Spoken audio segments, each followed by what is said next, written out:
Today I'm going to be doing a test of various different divisions against 10 widths.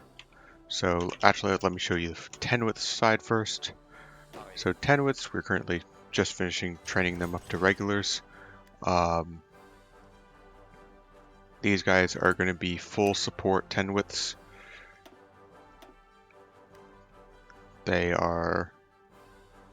These are what some people consider to be the meta, and then you can swap anti-air out for anti-tank. Depending on if you're going up against tanks, 10 widths seem to win against tanks when they can pierce the tank. When they can't pierce the tank, then they tend to lose, in my experience. So let's show the setup. Research-wise, this is based on 1940 technology, artillery, 1940 research. They've got the decimetric radar. I don't know if most people care that much about getting that 1% coordination. Here-wise, both sides are going to have an infantry expert, and then I've gotten them down to this part of the doctrine, because this is the part that seems reasonable that people are going to get to. You're going to have to do a lot of fighting to finish off this part of the tree unless you're Germany, because a lot of places don't have a lot of boosts to doctrine cost. So I think getting here is reasonable. And the main thing that makes 10 widths work is the integrated support, the 50% soft attack and 20 org you're getting from these two. So that's the setup for the French. This is just a pure test. We're not going to be using generals. France does not have their Maginot focus. They also don't have enough war support to get bonuses on core territory. And then for the British, we have 4 armies set up here. 4 divisions to start with, 7 and 2s. These were the classic before 14-4s became the meta. 9 and 1s. I found these work very well, at least as defensive units. The AI cannot break these. 9 and 2s. Reddit seems to love 9 and 2s. They're recommending it heavily. I would have suggested 8 and 2s, if I'm going to be honest. 22 width just fits better into most combat widths. 22 just fits better. It's just closer for most combat widths other than 135, especially the smaller combat widths. It's definitely closer than 24, which is going to overshoot. And then 27 width, if we go back to that table actually, we'll see 27 fits decently well into a good number. So that's what we're going to see. We're going to see if that works. Same deal here. We've got an infantry expert and we're down to here. And then division wise themselves, we're going for the full support companies, logistics, anti-air, both support artillery and engineer companies. And that's going to be the same for all of these. I'm going to do these one at once, but because I've split them off into separate theaters, each theater will track the losses individually.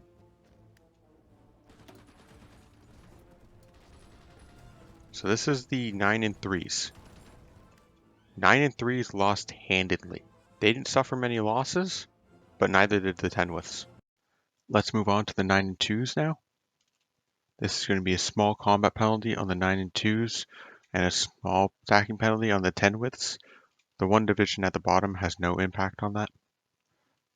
They're lasting a little bit longer, but they're still going to lose.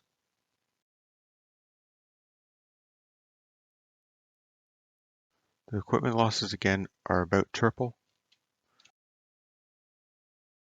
Next are the 9 and 1s. They start off losing.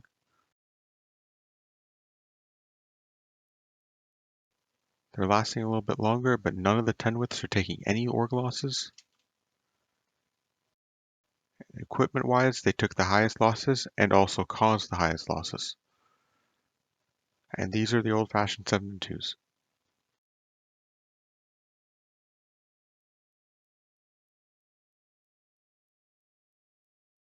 And they lost as well, so everything currently is losing to 10 widths. Okay, let's track these results and run it a few more times and I will be back with the results. So I just finished the testing. Here are the results. Every single one lost all of the battles.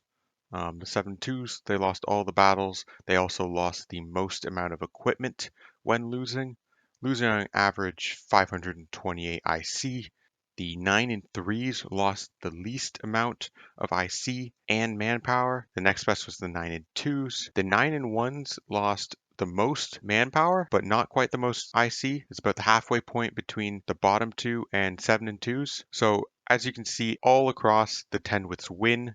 They lose the least amount of IC against 9 and 3s. Their actual average losses, they're causing nearly 4 times as many IC losses as the 9 and 3s are. This is also their losses, not including whatever they recovered. I did not track what they were recovering for this test. The 9 and 2s lost the least amount of IC as a proportion of the IC lost by the 10 withs. The 10 withs, they caused the 10 withs the most damage, but they still lost. And they didn't hold particularly well either. And then the 9 and 1s and the 7 and 2s, they cause about the same amount of damage to the 10 withs while taking 3.5 times more damage themselves. So overall, 10 withs defending will 100% hold against basically any division you can come up with. That is approximately 20 width. You might be able to use 4 infantry and an artillery, 11 widths. They might win. I didn't try that. I just thought of it right now actually. But if that loses, that's gonna cost you a lot of IC. Also, like I said, I'm not including what you're recovering here. In all likelihood, because they won, they're gonna get up to 80% of these IC losses back. And I only didn't track that because it's very inconsistent. If you lose, you don't get them. If you win, you do. And you're not gonna win every battle you think you should.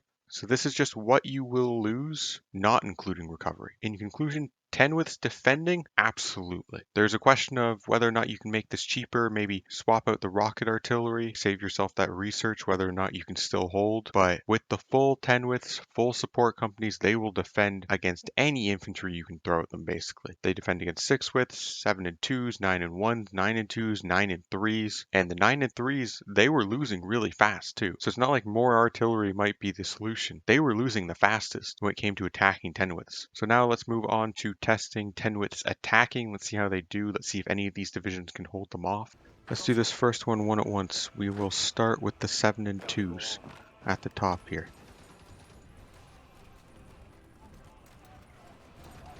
And they're going to win. So 7 and 2s lose to 10 and 2s. Okay, you guys all have your planning bonuses still. Round 2. This is against 9 and 1s. They win against 9 and 1s. Wait, are they gone? Yeah. They're going to win as well. And let's go again.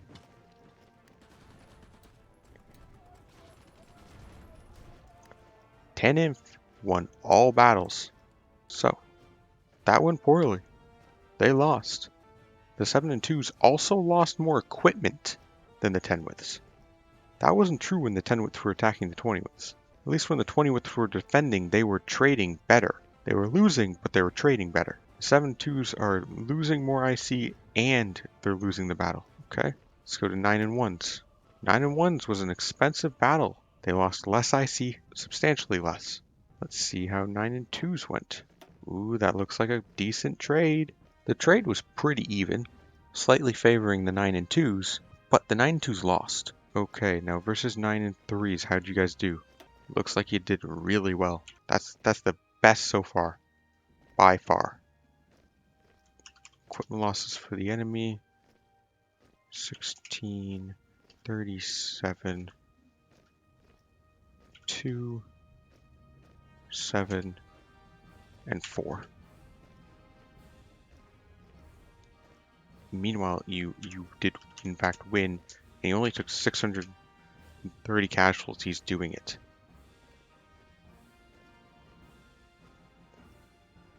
So that's really good. So 10 withs pair up worst against 7 and 2s and 9 and 1s currently, at least for that first battle. So let's look at subsequent battles. So in this case, we're not going to retrain them, like I just said. We're going to pull back. We're going to let the British move back into position. We're going to let both sides get their entrenchment and their planning bonuses back, but that is it. You can't exactly train on the front line when you're at war. So those losses you take, they're going to be permanent. Over to the English, see if they're fully entrenched. They are, and none of these are regulars. So that's actually bad for them. Alrighty, let's start with 7 and 2s. They just have so many stats. Go again.